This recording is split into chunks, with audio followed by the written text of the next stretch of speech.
Hi, this is Angela with the Leadership Coach Group, and it is my pleasure today to be meeting and talking with Bernice Ang. How are you today, Bernice? I'm doing great, Angela. Well, I'm excited to learn more about you and for all of our future prospective clients to be able to get to know you.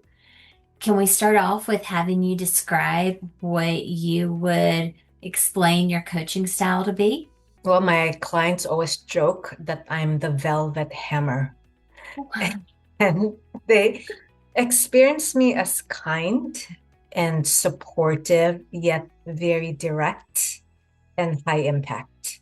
Typically, my coaching style is a great balance of being supportive, encouraging, kind, providing a safe space, and at the same time, really leaning into what's there for people to see and go very, very deep.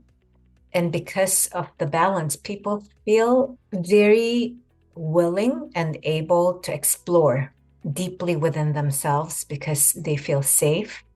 And at the same time, they feel very curious and very interested to go into what is there that's in front of them. I think a lot of clients are looking for that ability to have someone help them to look at things from a different angle, and it sounds like you do a wonderful job of that.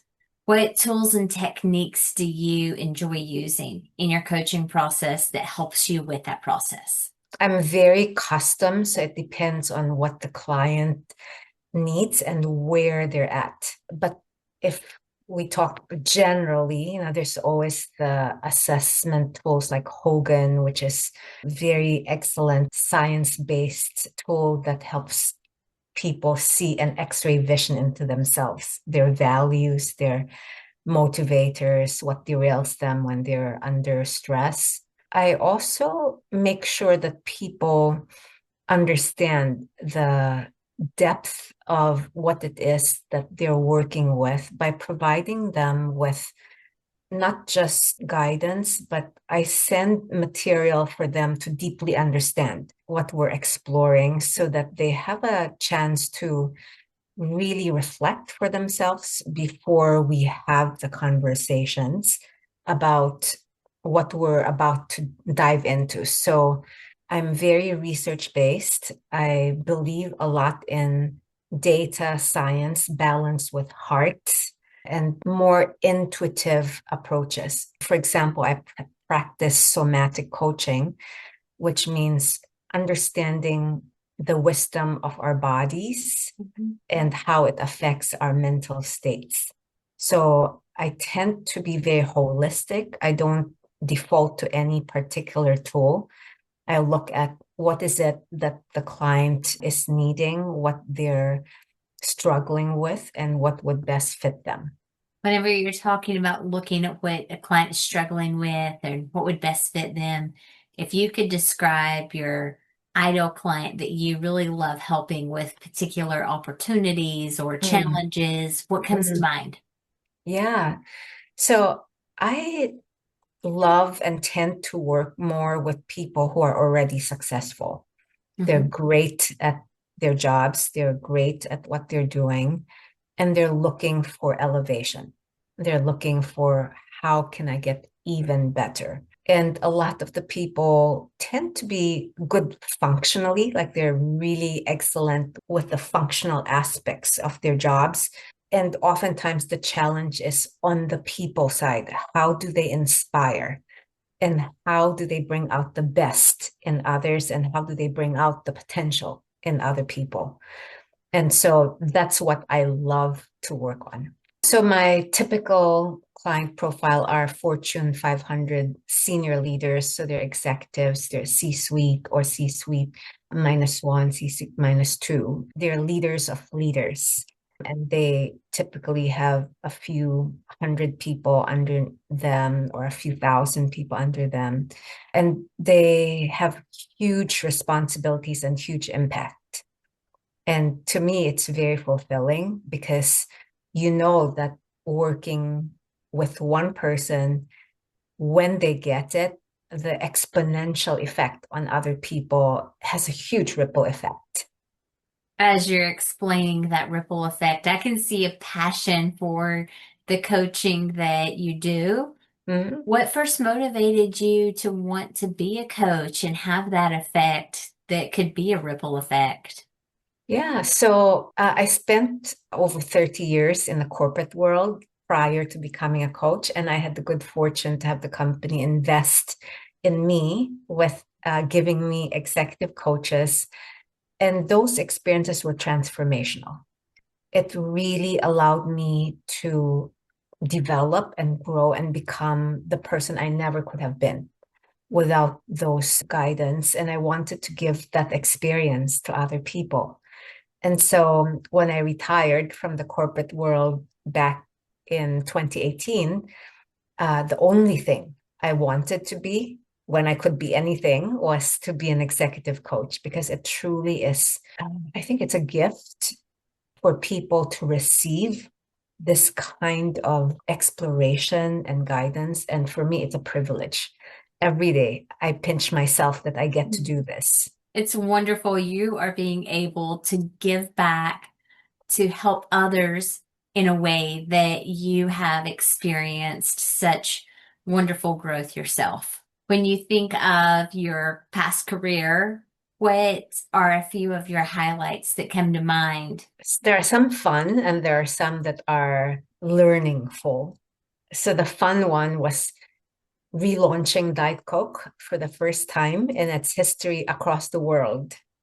And that was probably my first big job accountability, as a young adult, taking this global, huge multi-billion dollar brand and relaunching it for the first time in its history all over the world, from Asia to Middle East, Africa, Europe, North, South America. That was really, really fun.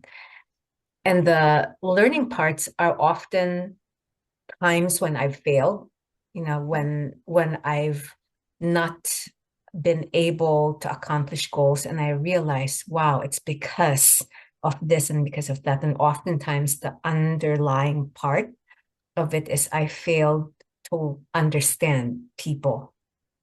It's like the job part is easy, people do the job the way they know how to, but my failures tend to be not listening enough, not connecting with, and not empathizing with what people are dealing with that caused me to overstep these issues. And it's really taught me very deep life lessons that the people side of the business is the one that creates a lot of the impact. Well, it sounds like you've had a very big impact at working with the global project like that. That's a very large undertaking, and it sounds like you have a very good perspective of using your experience to just become better and help others to look at things from that aspect as well. It helps a lot when you can learn from others because for a lot of times we're kind of trial and erroring. We're figuring things out on our own.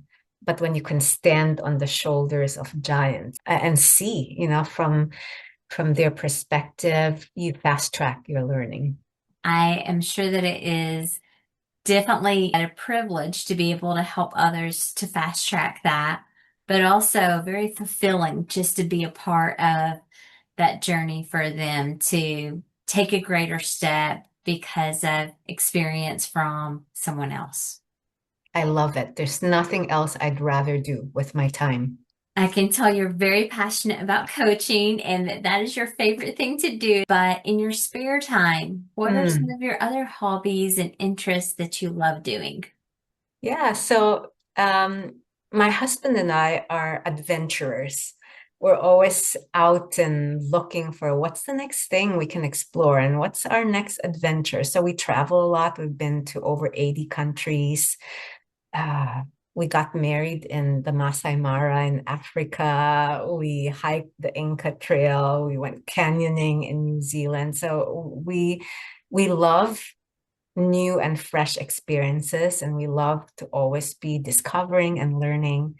And then on a day to day, I'm a rower, those Yes. long boats, right? Hmm. Those racing shells. I never saw myself as an athlete, but this is one sport that I just connected with. I love it. Being out in nature, being out on the water, rowing is like just an overall great body exercise while you're enjoying communing with nature. So a lot of fun. Fun is a very important thing for me.